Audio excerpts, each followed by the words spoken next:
Hello and welcome back to the Master Engineer podcast. As always, I am your host Sotek Andrei, and you're listening to episode 26, in which we mark another milestone in the timeline of this podcast. So, a couple of weeks ago, I had Lyle McDonald on, and today I have another personal hero of mine, so to speak, in Dr. Mike Israetel.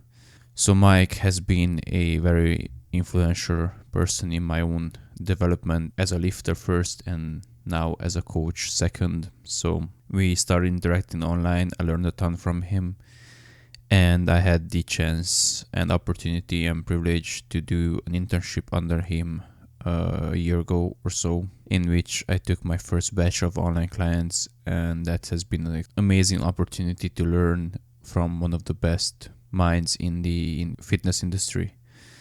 I will not go into details on who Mike is, because you're probably here because you want to hear from him and you're well aware of who he is. If not, you can listen to the podcast and then check out his Instagram, his Facebook, and check out RP, the company he co-founded. So with Mike, I had a ton of podcast topics to pick from, and hopefully I will manage to get him back on and discuss some other topics as well in the future. But for this one, I opted to discuss about performance enhancing drugs, or as more commonly viewed, steroids, because obviously that's something that bodybuilding is deeply associated with. And obviously I myself am natural. I only work with naturals, but inevitably I encountered this on a daily basis, so I wanted to use Mike's brain as an opportunity to discuss some of the less responsible ways I see especially youngsters use them, and then also give some context into the types of situations where it might be appropriate to use them. Stick around to the end of the episode where I will give my usual takeaways, and there I will also expand on this. What are the scenarios in which I would consider using them?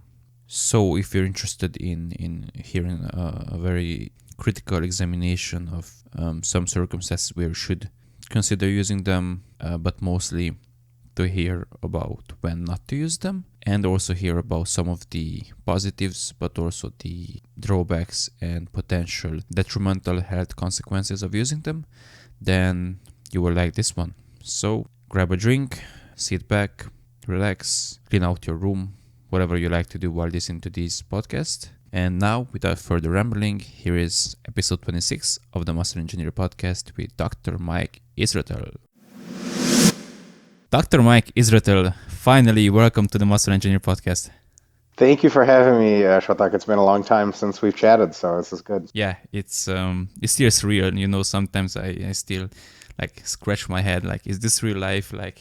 Really, it's so funny because when you listen to someone for years, and sometimes you imagine if I was in that interviewer's place, what would I ask? What would I say? Would I really embarrass myself? So I guess we'll find out today. For sure. So today we will cover everyone's favorite 3-word topic, which is MRV. So Dr. Mike, how much should we train? Just kidding. No, that's not it. We will talk about sex. Oh, geez. That's not it either. Damn it.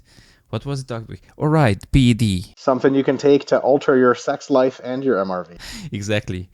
So we will talk about special sports supplement. We will talk about performance enhancing drugs. We will talk about the big S word, the steroids. So recently, you were on a podcast with Omar Isov and Eric Helms and John Meadows, and that was a great discussion. So if people have not listened to that yet, they should probably just go there and check that out first. And after they have done that, they can come back here and resume our conversation.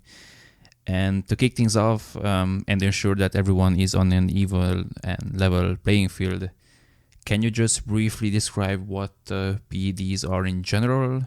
Because some people just think of them as steroids, and that's not exactly accurate. So performance-enhancing drugs, or another term is performance-enhancing substances, are anything that can alter your athletic performance or your physical appearance that has drug-like effects.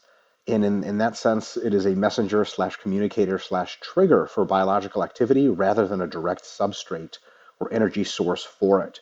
So for example, you can't call protein a performance-enhancing substance because you literally use protein, break it down into its amino acids. It's physically consumed and used to build structures and do other things. Protein doesn't so much trigger anything. I mean, it does, but everything it triggers uses the protein itself to keep going. Protein would be like, well, a train full of rocks or full of sand. Yes, when it enters a city, people are sort of signaled by the train. It honks its horn and people know to go on unload it, but it is what the train is carrying that is important, and that is itself used. On the other hand, you could think of performance-enhancing drugs, or drugs in general, as just a pure signal almost. Like when you get an email that says, hey, you've won $1 million. Hopefully it's not spam, but let's say, hey, like something good happened. It's not like physically the email brings whatever good happened to you, right? Like let's say it's, hey, your purchase went through and you qualify for a car. Well, the email doesn't have a car, but it signals to you to begin certain actions that, if this is in fact true, you can go collect your car later by altering your behavior, walking to the dealership and picking up your car, so your car is ready. So in much the same way, performance-enhancing substances and or drugs are communicated via messenger action. So if you take a drug, you usually have to take very little of it, like, an email is just a little bit of information, and it doesn't so much give you any, you don't physically consume the drug to build anything out of it or to break it down. What the drug does is it actually triggers your body to engage in certain processes more or less, or engage them in different ways. So for example, eating protein can supply the raw materials for making more muscle. And it can also, to some extent, trigger more muscle growth to occur under some limited circumstances. But something like drug, for example, like testosterone, if you administer testosterone in only very small amounts, it just tells the muscle cells, hey, for whatever protein you can find, start building more muscle with that. So that's a performance-enhancing substance. So technically speaking, creatine can kind of qualify, but mostly creatine itself has an actual function. But something like caffeine definitely qualifies as a performance-enhancing substance, and it is actually regulated by many governing bodies. And we go all the way from maybe creatine, definitely caffeine, all the way through a cascade of a huge range of substances and drugs. There are probably main classes, but the main classes are stimulants / acute performance enhancers. Fat burners can be put into a similar category. There are peptide hormones, insulin growth hormone, and another major class is anabolic and androgenic steroids. There are definitely other categories, but those are probably the main ones you'll see used in sport, and especially in physique and strength sport. Perfect. That was very nicely explained. And obviously, the stuff that we're really interested in is the later categories. So everyone is familiar with creatine, probably. Everyone is familiar with caffeine, since most people just drink coffee. But I don't think that many of my listeners, for sure, are familiar with the PEDs that were later mentioned, like the steroids and stuff. So I think we should first start with a couple of scenarios or circumstances where it probably would not be ideal to take them, because obviously in the USA they are not legally allowed to just liberally use. Their use is regulated, and as far as I know, it's the same here in Romania. You can't just walk into a pharmacy and be like, hey, so I have this much money, how much testosterone can you give me? Like, it doesn't work that way. So to give you a personal story, so I started lifting in 2011, and I remember I joined the gym with a friend, and there were a couple of kids my age, so I was like 16 and a bit, a couple of months. There were a couple of guys who were around my age, and we started, you know how it goes, like you start lifting together and you start getting into conversation, start becoming gym buddies, and they started telling me that, look at that guy, he has been training for X amounts of months, and he has been training for, using, these substances for, 6 months. The other guy over there has been using them for a year. Look how big he is.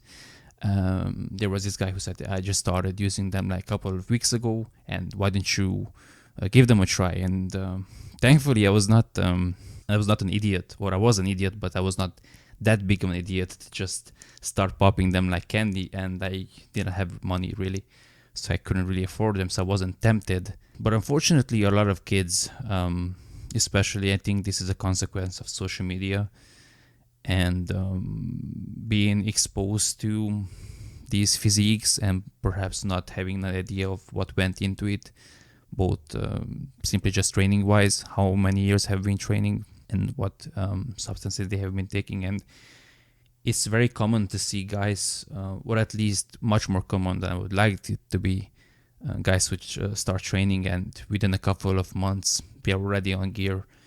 So I would imagine that you have a very good, you have some very good thoughts on this and a great perspective on this. So what would you say to someone who right off the bat is like, whatever, I'm just going to, you have only one life, YOLO, whatever, let's just start popping some gear? Yeah, well, we can actually just address this immediately from the YOLO, I was going to say logical operation. It's not much of a logical operation, but let us assume for a second that we can begin with YOLO. So YOLO stands for you only live once, right? And people like to use that expression to justify what normally would be categorized as a high level of risk-taking behavior and a high degree of impulsivity. I want to do this. I only live once. Why not do it? But YOLO can easily be seen from a completely different perspective. It is just as valid. Because you only live once, you had better be careful about how you live, because your life can end quite rapidly and sometimes even worse than end, deteriorate substantially until your quality of life is excessively low. And then because you only live once, you ruined the only chance you have. So the YOLO mentality is comically insufficient when it's used to justify risk-taking behavior. As a matter of fact, if you take both sides, the fact that YOLO means that you can take risks, and sometimes that's justified, but also because YOLO means you had better be super careful because you have one life to live, they actually just cancel out. And you're left with the idea that, well, actually, yes, you do have one life to live, and that you need to sort of logically think through the degree of risk you want to expose yourself to, because risk has distinct positives. In many situations, or all situations, it has distinct positives, and in all situations, it has distinct negatives. And you just have to trade the negatives and positives off. The other complication to this is there are different time horizons people think on, and a lot of people have very short time horizons. Teenagers have preposterously short time horizons, which means that they don't really think ahead too much. There's sort of a presumption that things will be okay in the end, slash they don't care about the end, or they don't even care about their 20s or 30s. I want to do what feels good now. So bringing that sort of framework back to choosing whether or not to use substances like steroids, it becomes pretty clear that when you're a teenager, it's very difficult for you to have the proper mindset of even juggling trade-offs for the long term. But with that YOLO principle in mind, it's important to consider some of the downsides of anabolics, because that can illustrate to you how far off course your life and lifting can really take, or can really be pushed if you misuse these substances, or at some age if you even use them at all. So, a lot of the downsides have been discussed, and a lot of them are overblown, but some of them are not. One downside is that, and this is something that a lot of people miss, is once you do anabolics and then you stop them, your natural testosterone production is shut down completely, and it needs a long time to get restarted. During that time, you're going to lose a preposterous amount of muscle mass. You're going to feel terrible. You're going to have no sex drive. You're going to see a bunch of your gains wash away. You can become very methodical about this process and, to some extent, reduce these effects, but they're nonetheless going to hit you anyway. And the kind of people that are methodical about post-cycle therapy, which is what it's called, usually don't start early anyway because they're methodical and they don't jump into things. So if people think that using steroids is just as simple as taking some pills for a couple of months and then stopping the pills and voila, everything's great and you're just more jacked, that is false. You become significantly less jacked, and there's a whirlwind of emotional and psychological problems coming off of drugs that people don't think about when they start drugs a lot of times. Another downside is the psychology of taking drugs. Taking drugs at any dose, to some extent, makes you more anxious, sometimes to a large extent. It does not make your day-to-day life and minute-to-minute psychological existence more pleasant. It makes it less pleasant for most people. You always feel like you could be doing something else and could be somewhere else, and there's this general anxiety, and the more you take and the more your body transforms, the higher the anxiety is. It's not a very fun process. You can become short with people, short with yourself. You can become more aggressive. That is actually very common. Usually not aggressive enough to start getting into real trouble, but aggressive enough to start to really just get pissed off at traffic and get pissed that your training's not going well in the gym or somebody took your 25-kilo dumbbells. It just makes for a really bad time. So it's best to look at anabolics as a very serious psychological investment, a cost, a burden that must be suffered through to get a certain particular reward. And then you can look at what that reward is. And this is where I think a really good conversation can be had as to exactly what it is you want out of the gym. So teenagers who start lifting weights, they want to be leaner, they want to have a six-pack, and they want to have muscles that are visible, probably because they want to attract girls. Now, the first realization is that girls usually just don't give a shit about how you look as long as you're not grotesque looking or like morbidly thin. And even morbidly thin, there's a whole market for that sort of thing in the goth scene. But usually, if you're not like unbelievably obese, girls just don't care about how you look, how you carry yourself, and a variety of other characteristics come into play. So already, if you think steroids are going to make you, the talk of the town and help you attract females, you're probably mostly wrong. I mean, there's some benefit there, but it's quite small. And then the next question is, how jacked and lean do you have to come to pretty close to peaking your attractiveness for the average female to be interested? For the average, like if you're trying to date an IFBB bikini pro, yeah, you'll have to be 280 with abs or whatever, but most people aren't trying to date somebody like that. Most teenagers would think an IFBB bikini pro is like jacked like a man, or they wouldn't be attracted to her, right? So, for the average girl, how jacked do you need to be? Well, if you weigh probably about 70 kilos and you have visible abdominals and some semblance of shoulders and biceps, gee, you're right there. There's a lot of idolatry about Brad Pitt's physique in Fight Club. I mean, to a bodybuilder, that is an emaciated, sad, sad man, right? Most people, after 6 months of training, and a good diet can look like that. And the thing is, like, if you just want to be a fuckboy in the club, looking like that is the straightest ticket you'll ever get. And as a matter of fact, if you become significantly more muscular or more lean than that, you can start to intimidate quite a range of females. I myself personally, a long time ago, exited the normal stratosphere of what would be considered attractive to the typical female. And at this point, I actually have to conduct myself differently around any females so as to not be perceived as a threat, just like scary. We just look scary with it, which doesn't really help anybody, right? So already, somebody could say, look, you could take these pills, they're going to take you through a psychological whirlwind, and then you're going to lose a bunch of muscle when you come off of them. Never mind the bad health effects, which we can get into later. But if you just trained for like 6 months or a year and stuck to your diet, you would accomplish a physique that would just get you pretty much as far as you want to go with getting laid. And then the next question is, okay, I don't want to get laid. That's not what I want. I have a passion for getting as jacked as possible, or really jacked. I don't care if it costs me pussy. I want to get huge. Well, now you're in a different world. You're in a world in which almost everyone can tell you that it's actually jacked, that it takes years, and there are no shortcuts. And if you take a shortcut like anabolic steroids too soon, you cut yourself off later because you've used one of the best strategies in the game too early. You've milked it out for what it's worth, and then it won't have an effect. And by the time that you want to push it further and get real big, your health is going to catch up to you. Your body's physical structures are going to catch up to you. As a matter of fact, because anabolics grow probably everything, and to some extent, abdominal cavity size is related to the total volume of drug use you're doing at any time.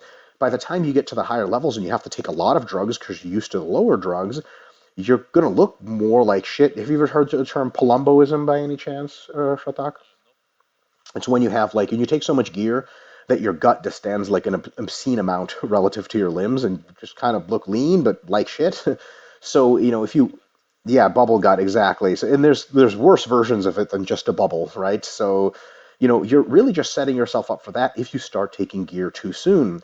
Most of the best professional bodybuilders were huge naturally. We're talking in the 220s, 230s with abs before they ever started taking drugs. So, and then here's another thing, right? So if you really want to be big, you can be big, but you have to prove yourself naturally first to some pretty large extent. Here's what I mean. If you want to be enormous, put in 3 to 5 years of solid training and eating drug free. If you're not much bigger by then, probably drugs just won't help you that much and you'll never be enormous. Good news, who gives a shit about how enormous you are? There's 50 trillion ways to find meaning and happiness through life, and 49.99999 trillion have nothing to do with being jacked. So you're totally good. But if you do train for multiple years and you become much more muscular, now you start to have a hint like, okay, like if I use drugs, I'd probably get somewhere pretty far. You know what I mean? It's like signing up for aircraft mechanic school when you don't really know what a plane is and you've never worked on any mechanical parts like in a car.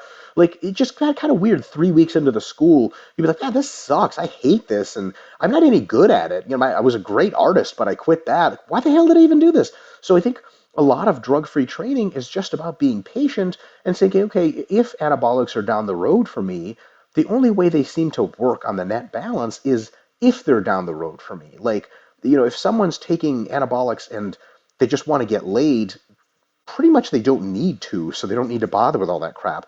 And if you're taking anabolics, if you say, but hold on, I don't want to get laid, I want to be a fucking god, you got to show some natural talent before you're ever going to be a god. To put this in perspective, in the ultimate example, Kai Green turned pro in the drug federation of the IFBB, completely drug-free at 215 pounds at 5'7" in contest shape.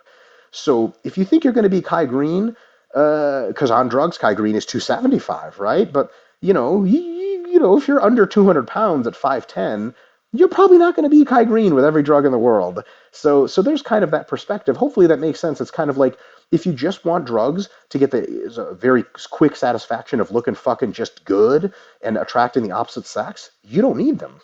If you want drugs to take you the distance, you have to put in the natural work first to find out if it's even worth it and to set the baseline, the foundation for the drugs working even better and with fewer side effects when you're ready. Yeah, I have so many things to say. Shoot them off, man.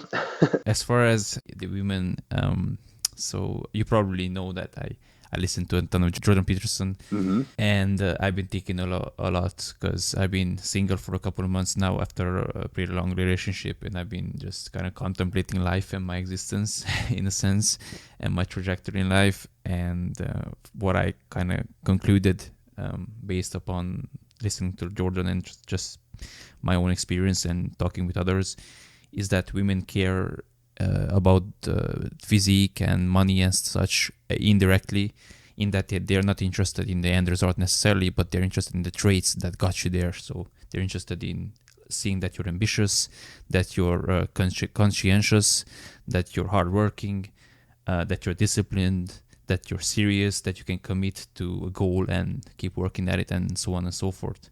So they are because we all know guys who kind of inherit a ton of money and they become wealthy overnight and they just spend everything in a year or so. And drugs or taking drugs would be kind of the equivalent of that. You get jacked overnight, well, quote unquote overnight, in a much shorter time frame than you would naturally, but you didn't really work for it and you didn't really exhibit all those characteristics that natural would have. So that's one.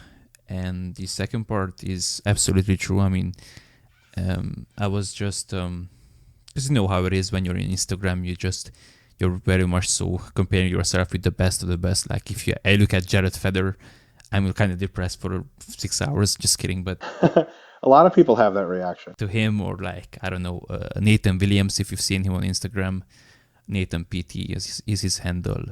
Or any of those guys who just like Matt does fitness with his insane chest, like Sure. any of those guys who look like gods.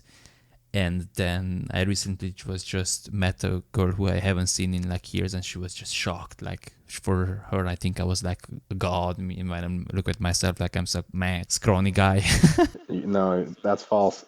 Yeah, but that just shows you how skewed my perspective is, and how just a general women's perspective is on what a jack guy is. So for years, for example, I used to look up to, when I was younger and I was fat, I used to look at Rafa Nadal. I'm sure you know who is, the tennis player.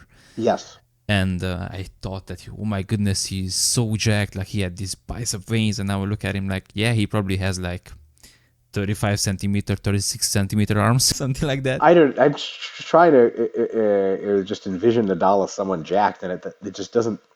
There's no congruence with that in my mind. I'm trying really hard, but yeah, I guess if you're like not lean, especially, you could be like, wow, he's got a great physique. Sure. Yeah, same with Cristiano Ronaldo or Hmm. someone like that. Or yeah, they are lean, but they're not muscular. Well, the And thing is, girls think they have excellent physiques, and the thing is, if someone came to me, as if I was coaching, and they said, hey, like here's me with sort of average, below average genetics. How long is it going to take if I fully commit to diet and training, no drugs? How long is it going to take for me to be a comparable physique to like Ronaldo? I'll be like, I don't know, like 6 months, maybe a year. I wish people said that. They usually say, how long till I look like Jared Feather? And I'm like, well, never really. But yeah, it's one of those things where it just goes back to show that point that if you're doing it for the opposite sex, unless you're into specific folks in the opposite sex that are into muscles, then you had better be into them too. Then you're on that long-term track, right? Unless you're into that, then yeah, it's just Justin Bieber is probably one of the most popular people in the male gender with the female gender writ large. Justin Bieber, it doesn't have a body as far as I'm concerned. If he was just a stick on a head, he was a man health cover though. there you go. Right. Just being like, hey, here's a normal person, like, so, if somebody comes to me and they're like, I want Justin Bieber's physique, I'd be like, pull up your shirt. They show me, I'm like, congratulations. Here's your certificate. You're already Justin Bieber. So it's one of those things where, if a female says, hey, like, I want to look like the following famous female person, females have a lot of times have quite a bit more work ahead of them. But for males, it's not really. I'll put it to you in a more technical sense. The competition to become hypermuscular is almost exclusively an intrasex competition. It is male to the letter. It Yes. is almost identical to the female competition in fashion and customized or expensive accessories. Like I don't know how many times you've ever looked at a girl passing down the street or in a mall, or you're like, oh, that girl's hot. I don't know how many times you ever thought like, oh wow, she's got a Gucci purse. Like I don't even know what the fuck a Gucci purse looks like. Yeah. If you're like, oh, is that Gucci or is that Giorgio Armani? I'd be like, what? I barely know. Didn't Armani make like? Do they even make clothes? Do they make perfume? Who the hell knows? Nobody gives a shit. And a girl could be dressed in just like clothes that are literally from Walmart, but if she looks good, you'd be like, damn. And other girls Yeah. would be like, oh my god, she's like a fucking total skank and she's fucking dirt poor. And you're like, who cares? Right? Yeah. Like Yeah. nobody knows that, but girls compete to an unbelievable extent, just among other girls, and guys compete among other guys. So it's important to not to get those two things mixed up. So if you're a guy and you endeavor to consider taking anabolics and you think this is for girls, make sure you're actually taking it for girls, because if you make sure of that, you'll probably talk yourself right out of taking them to begin with, because any average girl can tell you like, yeah, that no, I have no interest of. And also, well, here's the hilarious thing: if you start taking anabolics, there's a chance you're going to get gyno, which is not attractive to anyone. Yeah. There's a chance you're going to get excessive pimples. And interestingly enough, excessive acne occurs way more often for teenagers that use, because their receptors are still very fresh to that, than adults who use. So, all of us had acne as teenagers. Can you imagine the magnification of that with anabolics? I mean, it would just be a disaster. And if your face is covered with acne, if you're fucking pissed all the time and barely know who you are because of the psychological moving waters of anabolics, geez, you're just not that attractive at all. And that kind of makes the anabolics pretty much, for the most part, ruled out in most cases of trying to optimize sexual attraction. Right, right. And I think there is a big difference between even if women find you attractive in a photo, I don't know if they would find the lifestyle associated with that attractive, like injecting yourself multiple times per week, having to let's say you are someone who tries to stay extremely lean just so you can take selfies all the time, like Sure. being hyper focused with your food and measuring everything and not going out to eat and you can only eat this. I mean, there's a certain subpopulation that is attracted to that kind of stuff, but most are not. Just fitness industry people. And if you're interested in attracting other fitness industry people, cool, but then you're on that other long-term track instead. So it's a very niche market at that point. I completely agree with what you said. I was actually just, as a hypothetical, was discussing this with Abel, us taking gear, and it was just one of those thoughts experiments that, hey, I would really like my shoulders to be bigger than my chest, but I don't think I'm ready to commit to that, or the necessary implications for that.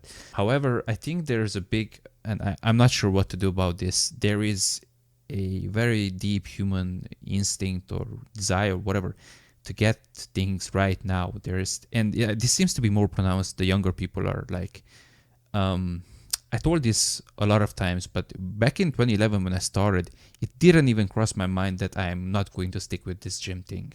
Never, not once. Like, I was just there, I was just lifting, and I was like, whatever, I'm just going to lift, and that's all.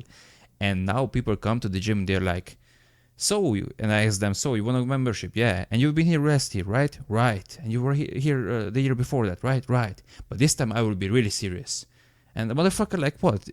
Last 2 years, what? Did you say that, oh, this time I'm not going to be serious? This is just going to be a joke, right? Like 1 month experiment. Like, what did you have in mind? I don't get it. So, yes, it's true that you can get to that appealing physique with 3 to 5 years of hard work, but most people want results in 3 to 5 weeks. Even if you tell them that it's going to take them 5 months, they are turned off. So I was just hearing a couple of days ago, some guys were discussing that there is a guy who is jacked, and he was telling to one of his buddies that, don't worry, I got you the good stuff and you're great. And he is just one of those guys who lifts, but he's like nothing impressive at all. Like, his form is pretty bad. Like, he doesn't even know how to set up on a bench press. Like, the typical guy who has been training for a couple of years but doesn't really know the technicalities of proper lifting.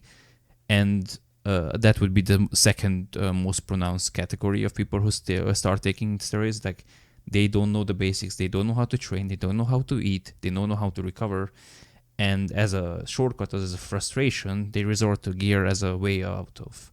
So they try to achieve a physique that's achievable naturally, but with drugs, because they don't have the foundations in order. So what do you think about that kind of attitude, and what could we do about it to somehow convince people or get them to buy into the idea that this is going to take a lot of time, and if they want something, it's going to be a lasting, long time commitment? Well, so the first thing I could say is getting lean doesn't take a lot of time.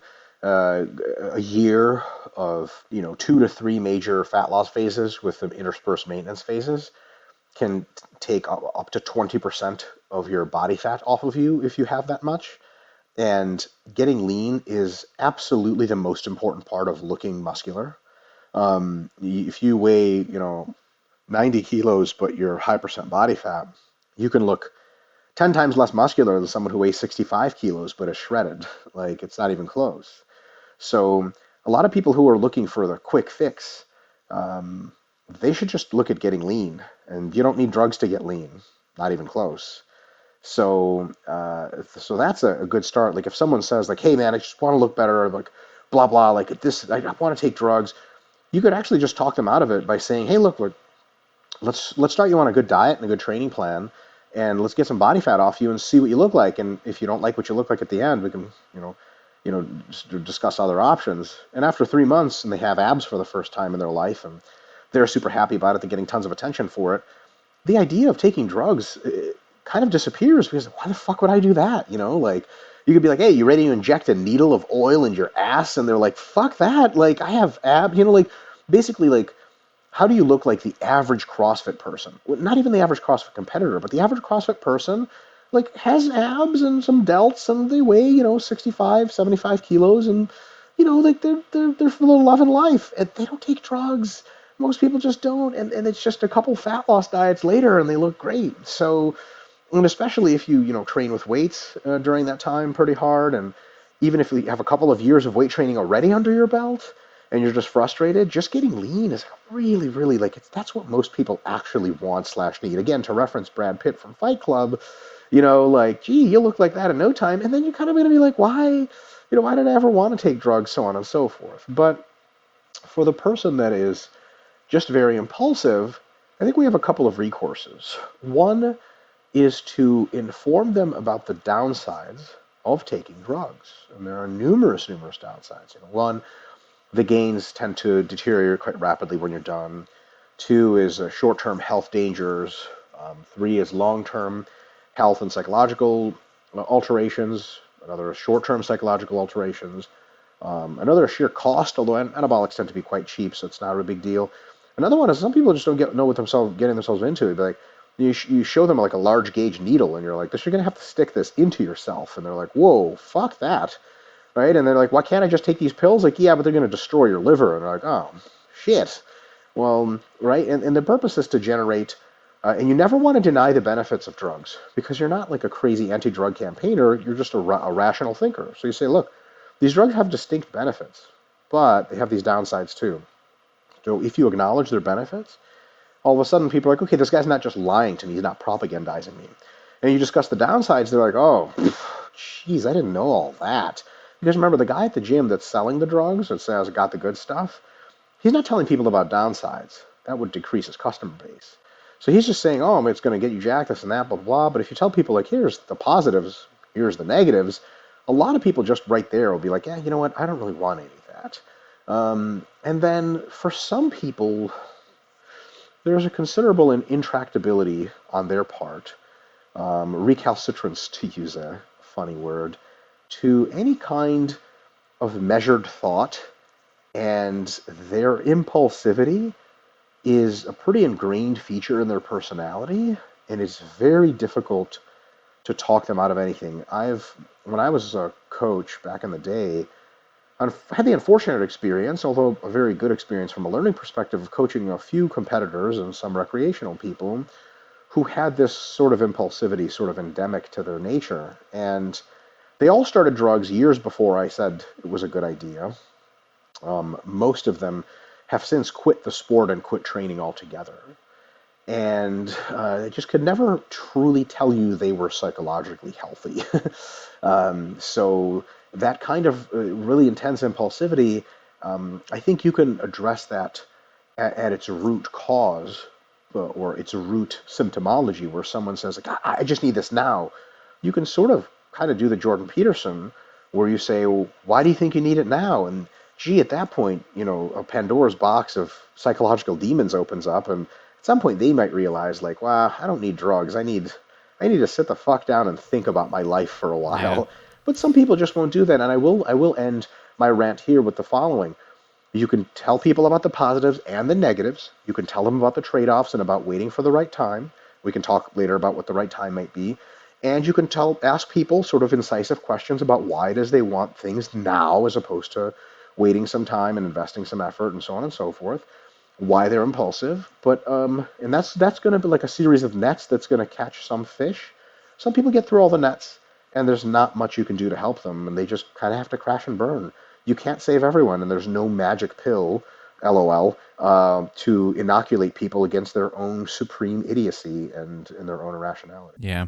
I don't want to go too deep off a tangent here because we don't really have the time, but I think it really comes back to fundamental lack of meaning and honestly just a life that's just too good and too comfortable. I mean, I was just listening to a Gary Vee episode today, and obviously he comes from Ukraine or Belarus, I think, yes, something like that. So one of those. Obviously, you come from Russia, and when you're leaving communism, you don't really have time to think about comparing yourself to others on Instagram.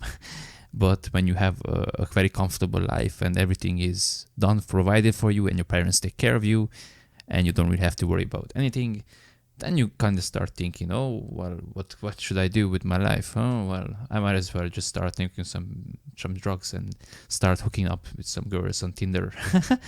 Because that seems like a meaningful thing to do. The thing is, you can hook up with girls on Tinder, and as long as you use proper sexual protection, you don't really pay a price in any large sense. If you use anabolics, you pay a price in a considerable sense, and the price sticks with you.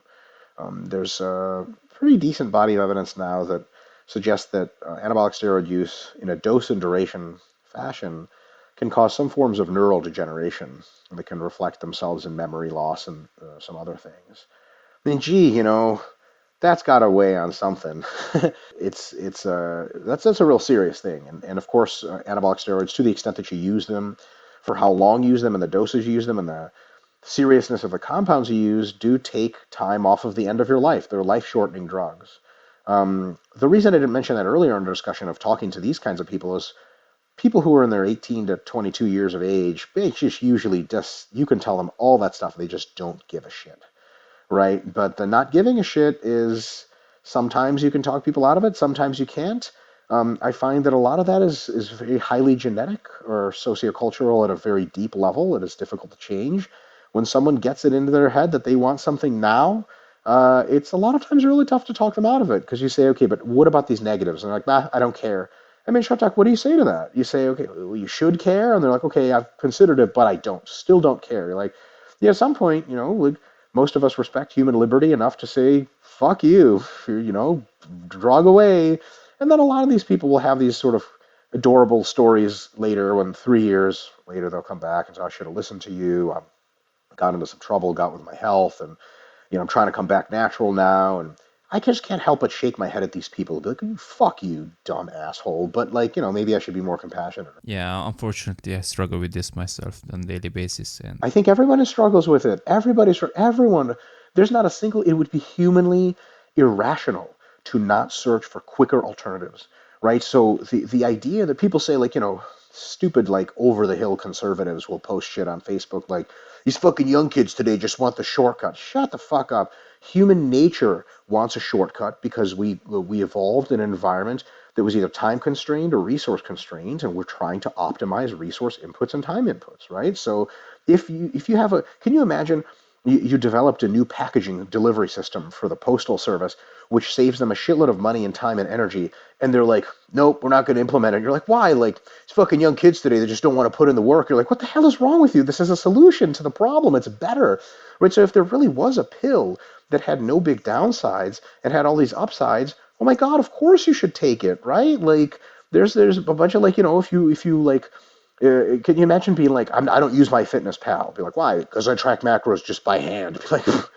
okay, like, you're an idiot. Be like, no, you're just from the Instagram generation. It's like, no, you're wrong. So there's nothing wrong with, in every part of your life, having a certain degree of impulsivity that at least lends you to consider, I could do this faster and better and easier. That's always good to keep that in the back of the mind, maybe even at the forefront. But that is just one of the considerations, that if you have to outline this big circle of, okay, here are my logical operations I'm going to use to make a decision before I leave the circle, you put that impulsivity generator into the circle, but along with it, you have to put okay, what are the downsides? Okay, what are the upsides of taking longer and taking a more meticulous approach? Could I be wrong that the impulse is the right idea? Now, when you have all three of those things in the circle, you let them interact in your mind, you compare and contrast, you say, ooh, okay, on the one hand, I could do this really quick with drugs, but on the other hand, there's all these benefits and pretty much no downsides from just taking longer and paying attention to nutrition, blah, blah, blah, and then that wins out. So the problem isn't that people are impulsive so much, is that those other two things, that long-term considerations and downsides, are just never brought into the circle. They're just like, nah, I don't care. Like, okay, sweet. So you're just really not thinking. So I think it's totally cool to be tempted to be impulsive, but the only recourse to that isn't to try to just sort of grit your teeth and be like, stop being impulsive, or change your fundamental nature to be less impulsive. It is to understand, okay, I sense impulsivity. I know that it could be a rational aspect of my calculations.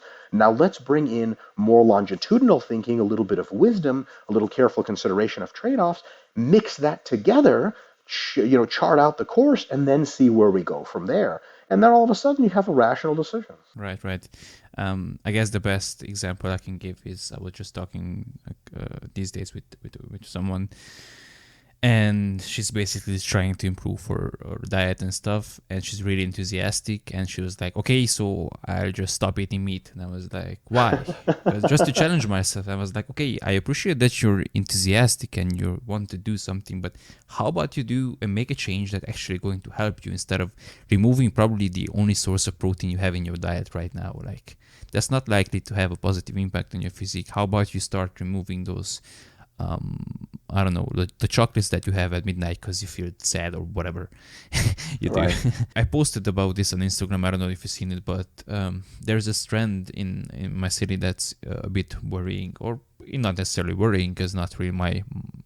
It's, I mean, if people do what they want, but it's a bit sad that there are many kids these days, younger than me, usually around 19, 20, who have been training for, let's say, a year, 2 years at tops, and who started using early on, and now they have a pretty good physique because obviously they're young and they also up their hormones by like 500%, and now they have trainer in their bio and they train others, and basically their only qualification and justification to train others is that their ability to pin a needle into their butts and the fact that they look good.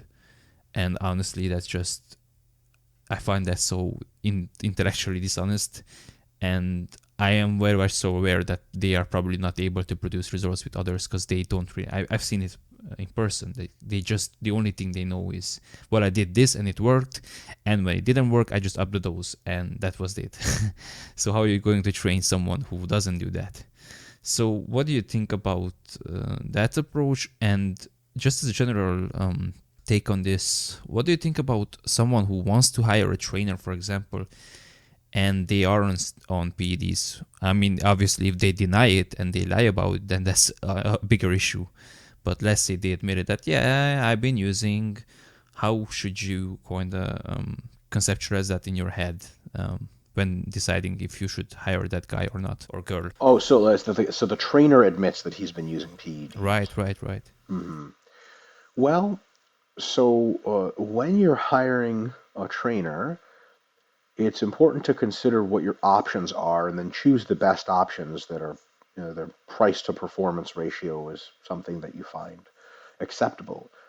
So, a lot of the options, sometimes you live in a small town and there's just one gym and there's 5 trainers, and let's say you're not internet savvy or don't have the proclivity to start training yourself off of an app or off of templates or off of YouTube, and or off an online coach that sends you videos and stuff. Then if you're just a face-to-face kind of person, then there's your 5 people, right?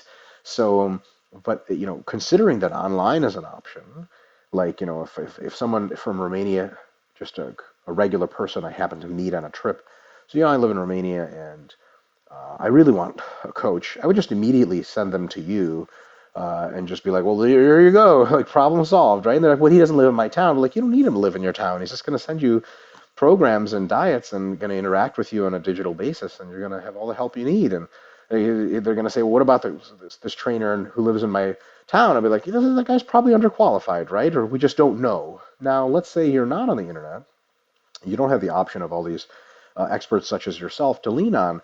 Well, then, you have to take stock of what you have in front of you. And as far as trainers are concerned, what you want is a person with a substantial amount of experience in getting results for people like you. For example, and this is a little bit of a mentality difference between some modern ways of thinking and some older ways of thinking, perhaps, or maybe it's just sports specific. Sports specific is probably more correct. In weightlifting, there are 0 people in the sport of weightlifting, as far as I've ever seen, and I've been interacting with that sport for quite a long time, that look at the totals or the physique of their weightlifting coach and Hmm. judge them by it. None.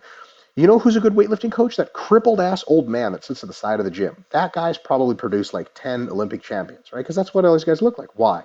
Because he's a coach, and people know that. And people know that good weightlifters are 22 to 28 years old. They don't know anything, they just lift weights. And there's just not a culture in weightlifting of being coached by people who are athletes. Like, there's athletes, there's coaches. A lot of formal sports work that way. Tennis, soccer, football, etc., basketball. You know that the old people who've had a track record of really good things, they're the ones that are coaches. For example, if you want to coach basketball at collegiate level in the United States, and you just finished an NBA career, like as an athlete, and you were, all-star, millionaire, and you wanted a job as a coach at an undergraduate institution in the United States for basketball, they would ask you, like, so what's your coaching experience? You'd be like, well, I've never coached before. They'd be like, oh, yeah, well, that's nice, but you should probably coach at middle school or high school for a while. Your middle school, they'll give you a job just because you're an NBA player. High school, they might want some experience.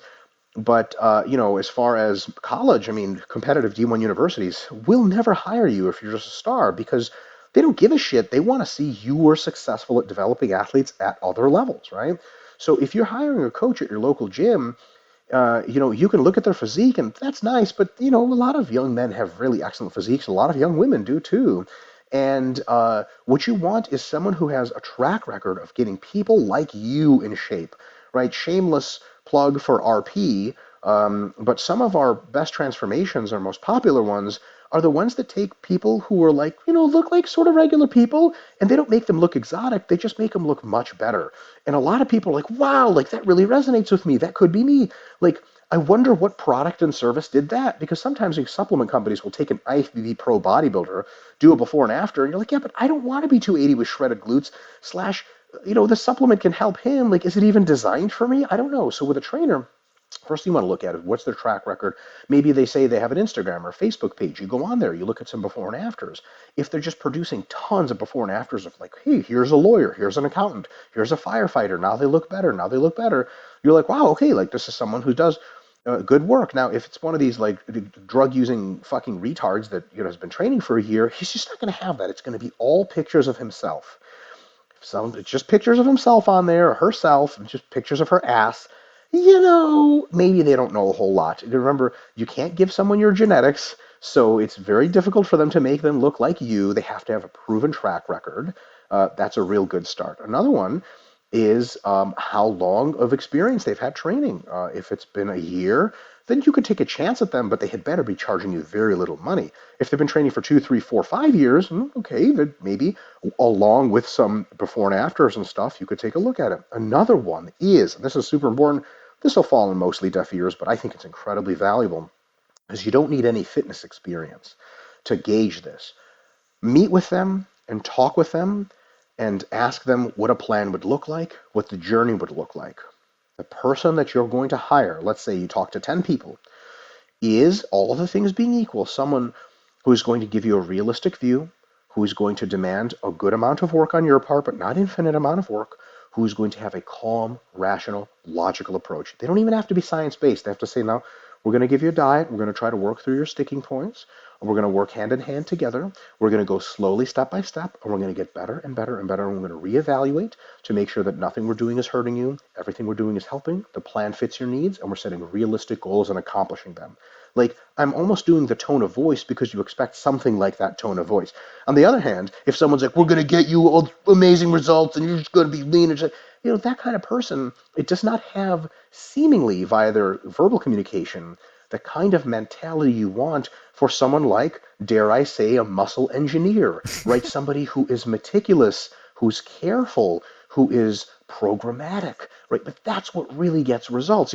Can you imagine going to an auto mechanic? You're like, hey, I think my car's broken. What do you kind of offer here? He's like, well, what we do is an inspection of your vehicle.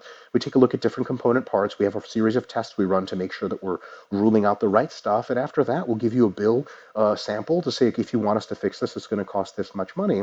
Versus a guy that's, no problem. You just leave your car here overnight. I'll have it handled. No worries. And you're like, what about the price? Like, we'll talk about the price later. I'll just fix your car. You're like, yeah, I don't think that doesn't seem to, as an adult, because who mostly hires trainers? Adults. Right? People in their 30s, 40s, 50s, 60s, and they've seen bullshit artists in other fields. You just have to apply the same thing. Unfortunately, with fitness, much like with politics, people stop thinking and they start feeling. So they see some guy with jacked abs in the gym and they're like, oh my God, is he a trainer? I want those abs. Like, geez, just reality doesn't work like that. So if you have someone that's got a really good track record of results, that's been coaching for a while, and that seems to approach things from a calm, meticulous, and compassionate manner, gee, you probably have a good coach. And if they have qualifications, if they've been to university, for them, that's just extra special icing on top. But if you don't have a trainer that meets any of those former criteria, geez, that's going to be real tough. So hopefully that's kind of instructive. Awesome, excellent breakdown, and I'm sure you can empathize with this. Sometimes, like I worked through, I did a podcast with that Razvan guy I mentioned, and I worked through some similar criteria, and sometimes you have these imposter syndrome. At least I do in my head, like sometimes I'm thinking, like, am I just really justifying the fact that I'm not that good looking? Like, I try to not emphasize physique. Like, yeah, results matter the most, and then personality and communication skills and knowledge and that kind of stuff. And physique should come. It's not unrelevant, but should not be the first and foremost criteria. And sometimes I have this in my mind that, am I just really trying to hide the fact that I'm not as good looking as some guys are? But this was a good reassurance, I guess, or Well, to that point, I think it's important to have as good of a physique as you can. Your physique is an ultimate illustration of your own knowledge to some extent. It is an illustration of your body of work. It is an illustration of your lack of hypocrisy and the fact that you are committed. So whatever your physique is, you had better be living the fitness lifestyle, because you're going to be asking your clients to live the lifestyle. First, that makes you a non-hypocrite. Second, living the lifestyle gives you an unbelievable insight into how things work in the real world and how to apply various strategies. If you've never been down to 1,500 calories yourself on an extreme cut, you just don't know what clients feel like when you ask them to do that. So a big rule in training is never ask your clients to do anything that you haven't done yourself. right, Right? So right. if you're training a client that runs marathons, but you've never run a marathon, you're making a big mistake. So to that extent, you should always be pushing your own personal fitness to its highest highs as a personal trainer. I mean, this is your life. So, which, if you want to be a personal trainer, you had better be already doing that, because you're supposed to be passionate about it, hypothetically, right? So now, do you always look the part, like super lean? Of course not. Like, you're going to have the times when you're massing, when you don't look that great, but you're strong, so on and so forth. But there should be no mistaking you for a person that's just not involved in fitness whatsoever. Now, so you definitely should be putting in the work, doing the workouts, and looking pretty decent. But after you look pretty decent, you can always look better, and that's always better for your brand. That's great for you as a trainer. But the advice I give to trainers and the advice I give to potential customers is not the same advice, right? A potential trainer is like, look as good as you can. The potential customer is, yeah, it's nice that they look good, but let's sit down and talk with them and see what else that's going on. Where is their track record, right? So build a track record. That's definitely more important than looking good. Let me ask you a question. Do you know who Chris Aceto is? Yes, I heard of him. Chad Nichols, guys like that, Broderick Chavez. And these people have turned a ton of people pro, and they look okay. A lot of them are just old guys now, and some of them didn't ever look that great to begin with. Like Chris Aceto looked really good, but I don't even know if Chad Nichols ever competed in bodybuilding. And it's one of those things where, like, well, why do people trust them? Because their track record's ridiculous, right? So if you have trained hundreds of clients and you've got it all on your Facebook and Instagram, you just won't have a problem attracting people. As a matter of fact, you'll have to start either hiring new people to work for you, or just raising your rates like crazy, because you won't be able to take on tons of people. Track record of success matters, and as soon as you get any clients, you do your best possible job with them. You can totally, it's a good idea to look as good as you can, but how can you produce results? Because I'll tell you, there's tons of trainers out there that look amazing. They go through clients like crazy because none of their clients get results, and it ends up being just this huge mill where their great looks lead them to a ton of new clients, but almost no one gets results. And as soon as these guys get older or get hurt, they don't look good anymore, their income stream is gone. If you have a really good reputation, you've coached a ton of people. If you get hurt, doesn't matter, because now you have more time to write programs. You probably get more money. As a matter of fact, after every time she got injured in training, Dr. Jen Case from RP, as a Brazilian Jiu-Jitsu world champ, she would just make much more money because she would just sit at home instead of going to train, because she was too hurt, and do programs, right? And then if you get older, you just have that much more wisdom, that much more knowledge, that much more results behind you, and it's all a good continuing process. So those guys, those trainers that have abs and use drugs to get them, they're very short-sighted in numerous ways, not just about their health, but also about their business model. Right.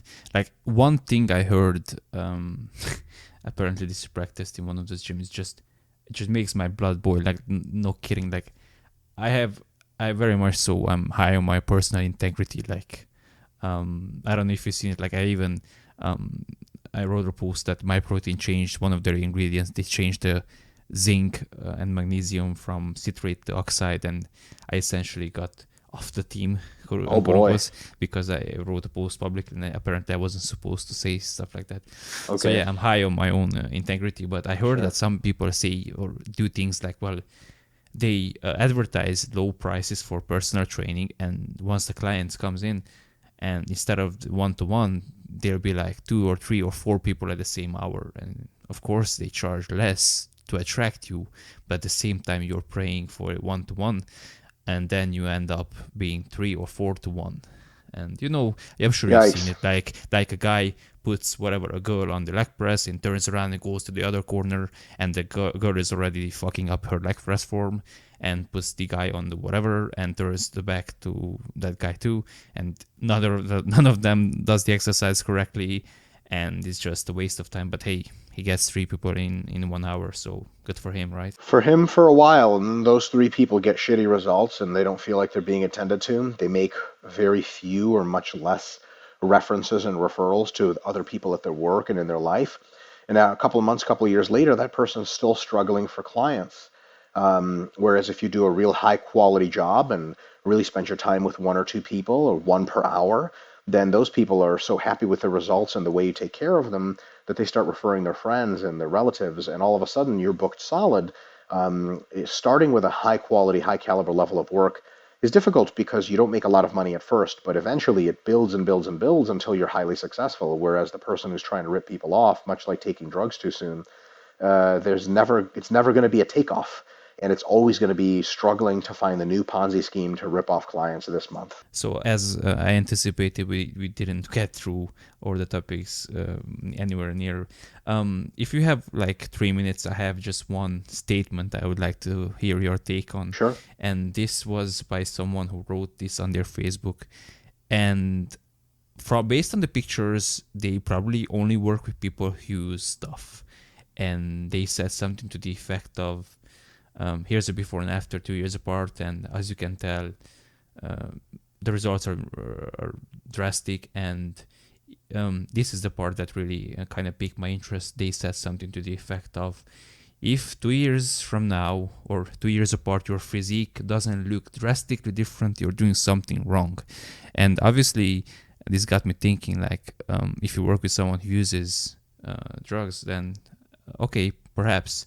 But if you work with a natural, let's say year 8 and year 10, there is a very small chance that you're going to look drastically different. Marginally different, perhaps, but like drastically seemed like an over exaggeration. So I guess to extend this question into more general framework, what do you think about people who advertise their services, produce these drastic results, but don't mention or forget to mention conveniently the special substances, and kind of set up these expectations or say things like, if your coach does not produce similar results, then he's doing something wrong because they work with naturals, for example? Yeah. So I can think of at least one way in which that doesn't even apply to drug users. If you take someone who's been using drugs for a while and has been training for 15 or 20 years, and let's say they've been taking pretty high volumes of really advanced drugs, if some person like that sees that before and after and comes to this guy and says, "Hey, contest prep coach, can you make me look drastically different?" He's like, "Of course." He'll run you through the usual gamut, and let's say you don't tell him how much gear you've been running before. Usually they ask, and you can just lie and say it's a third, and he'll double that number because he's a scumbag piece of shit, but not an idiot. So he'll double the number of drugs you're taking, switch out some compounds to his own liking, change your diet a little bit. And all of a sudden, you're going to do your next show or next time you peak, and you're going to look either worse or just about the same, maybe a little bit better. And you're going to say, "Hey, look, why don't I look drastically different?" And then he could say, not everyone gets those kinds of results. And then you can ask him, so should I get a new coach like you advertised initially, right? And I'm sure he'd just stop responding to emails at that point, or say, it's just marketing. It's just marketing. Results not guaranteed. But then you could say later, tell him like, "Hey, I actually took way more drugs than you had me do." He's like, "Well, why did you lie to me?" And you could say, "Well, I thought you knew what you were doing. We didn't need crazy doses to take me this far. If it was all just about taking more drugs, I would have thought that was not really rocket science, right?" And the sad reality is, huge number of these coaches online, especially that work with drug people and competitors, they're people that just tell them what you used to take and they multiply it by some number, usually 1.3 to 2.0, sometimes higher, and they alter some drugs here and there to optimize, and they push you longer, harder in a diet or in a mass phase, and then you look much better. It comes at a pretty big cost, and then once your health has deteriorated to the point where you can't compete anymore or train, or you're really sick, they don't so much care about you because nobody gives a shit at that point, right? And you can't just blame them because you had been using drugs for a long time before. Let me ask you a question. Who was Dallas McCarver's coach when he died? You don't know. No, I don't know. I think maybe it was Matt Jansen or maybe it was Chad Nichols. I'm not even sure at this point. Showtech, isn't that sort of important? If we were really, I mean, didn't that guy sort of kill him? Like, you think, well, partly yes, but also accidents happen. Glycemic control can get off on insulin, and sometimes people just have heart attacks from long-term use or really shitty genetics. And, these guys had only coached him recently. He had been taking drugs and lifting heavy for years and years before. So who's really responsible? And the answer is, it's very unclear. So it comes back down to this, that folks that make such advertisements are not being truthful whatsoever. And they're not considering vast scenarios like being drug free, like being on drugs, but for a long time and being diligent about it, which just are not sort of explained or not in this category of like, oh, if you're not getting crazy results, something's doing wrong with your coach. But the thing is, they're targeting a certain market with these sorts of advertisements. The market that they're targeting is people that are frustrated with the general degree of contest preparation or appearance. They see this crazy transformation and they think, oh, fuck, that could be me. And they read the text and like, wow, I guess that is me because my coach hasn't helped me in a long time. And then they join with this guy and, I know a lot of the tricks here. As soon as they join up, you say, okay, well, here's how much shit you have to take. Here's how many drugs you have to take. And they're going to go, oh my God, that's crazy. And they're going to say, well, listen, what do you think these people at the pro ranks take? This is just what it takes. And all of a sudden, denying the fraternity of muscle brotherhood here if you're going to let them down, and you're just trying to put your head in the sand and pretend the world's not the way it is, and they offer you this guide through this sort of valley of death of excessive drug use, but you'll be safe with them, right? And it's sort of bullshit all the way down the line, and I would say that that's really scummy tactics. I will say. A lot of people don't do this. If you follow somebody like Shelby Starnes, he's a really excellent contest prep coach. He never says stuff like that. Shelby just literally just posts results from his competitors that are shredded beyond belief. And he says, here's, what's her name? Here's Tina, 13 weeks out. And then you message him and you're like, can I look like Tina? And he'd be like, I don't know, but I can try my best. And you're like, okay. And then you just sign up with him. So and he gets tons of clients. So he's turned more people pro than I can count. So it's one of those things that, like you said earlier, integrity is a huge thing. If you want to last and if you want to sleep at night, you don't lie to people and you don't make vast exaggerations. Right. And Shelby is a great example. I'm constantly sharing some of his posts, some of his insights and experiences, and you can tell that he has a ton of experiences, and very much so I can relate to many of those things. And yeah, he's the kind of guy I would look up to. Someone who obviously has done has walked the walk, but also has a valid track record, and has some wisdom and insights and years of training experience. So yeah, 100%. Awesome. Thank you very much. I just want to end this with a conclusion, I guess. So I think listeners will, at this point, have a very good overview and probably have figured out for themselves that this is a very complicated topic. It's not just something that, it's not a decision to take lightly by any stretch of the imagination. And years ago, even though I never contemplated taking them, I don't know, it was either you or Brian Cron who said to me that you don't want to be the guy who takes drugs and doesn't look like the guy who takes drugs. Oh, I said that for sure. So yeah, that was a fantastic advice. Thank you very much. And really, like, that's the saddest thing. I mean, I see guys constantly who take drugs and they don't look better than me, who I consider myself very much so an average guy. They don't look better than many naturals. I mean, the least you should do is if you actually risk your long-term health, is to actually have some resource that kind of differentiate you from the general gym core, I guess. So Yeah. You should look like some sort of different species. Right. Drugs are they're an exotic intervention meant for achieving exotic goals. If your goals are not exotic, you probably don't need an exotic intervention. Absolutely. That's a great way to end it. Mike, I won't go through the usual where to find you, because I'm sure people will already be People familiar know. with you. Yeah. Just Google my name. Yeah, just Google his name. Go to his seminars. I really look forward to talking to you again. I really look forward to meeting you in person sometime soon. And thanks again for this awesome chat. My pleasure. Thank you so much. Okay, so that was episode 26 of the Master Engineer podcast with Dr. Mike Israetel. I hope you enjoyed it. I hope you find it valuable and you were able to learn something from it. Now, as usual, we will end the episode with some of my takeaways, especially considering how important this episode is, in my opinion. Like we discussed in the episode, the choice of taking a substance that completely alters your physiology, your hormones, your mood, your brain, just everything. It's not something that should be taken lightly. So, first I want to start with what I consider to be pretty much the only reason why you should ever take steroids. From a rational point of view, if you subjectively think that you should use them, then whatever, go ahead. I mean, each of us does whatever they think is best. But from a rational point of view, the only reason I would ever consider using them would be if I was a high-level bodybuilder who has already had a ton of success in the natural realm, and I seriously think that I have a chance of achieving something great in the IFBB. Like, that's the only reason why I would ever use them. Like, just to give you an example, we mentioned Jared Feder. Jared is an IFBA natural pro. He looks fucking fantastic. He has amazing muscle bellies and just a great physique. And I don't think it's a secret because he talks about this publicly on his Instagram.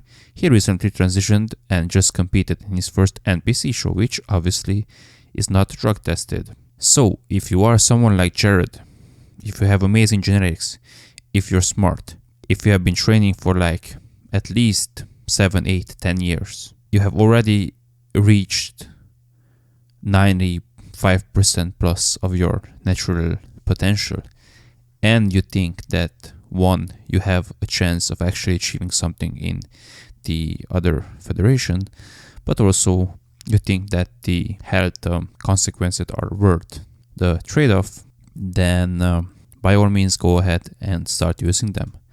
But aside from that, I see zero need to take them ever within the context of a young guy, because that's mainly what we focused on. That's obviously my demographic and age bracket I can relate to the most, so I will stick to that. Obviously, if you are 45, 50 years old, then we talk about a very different circumstance with TRT, and I do plan on touching on that in an upcoming episode. But for now, let's limit our discussion to, let's say, guys who are 18 to 25 years old, for example. So in that situation, I see absolutely no need to use them. Like we discussed in the episode, you can build a fantastic physique naturally if you invest 3 to 5 years of proper training, proper dieting. You can achieve a ton.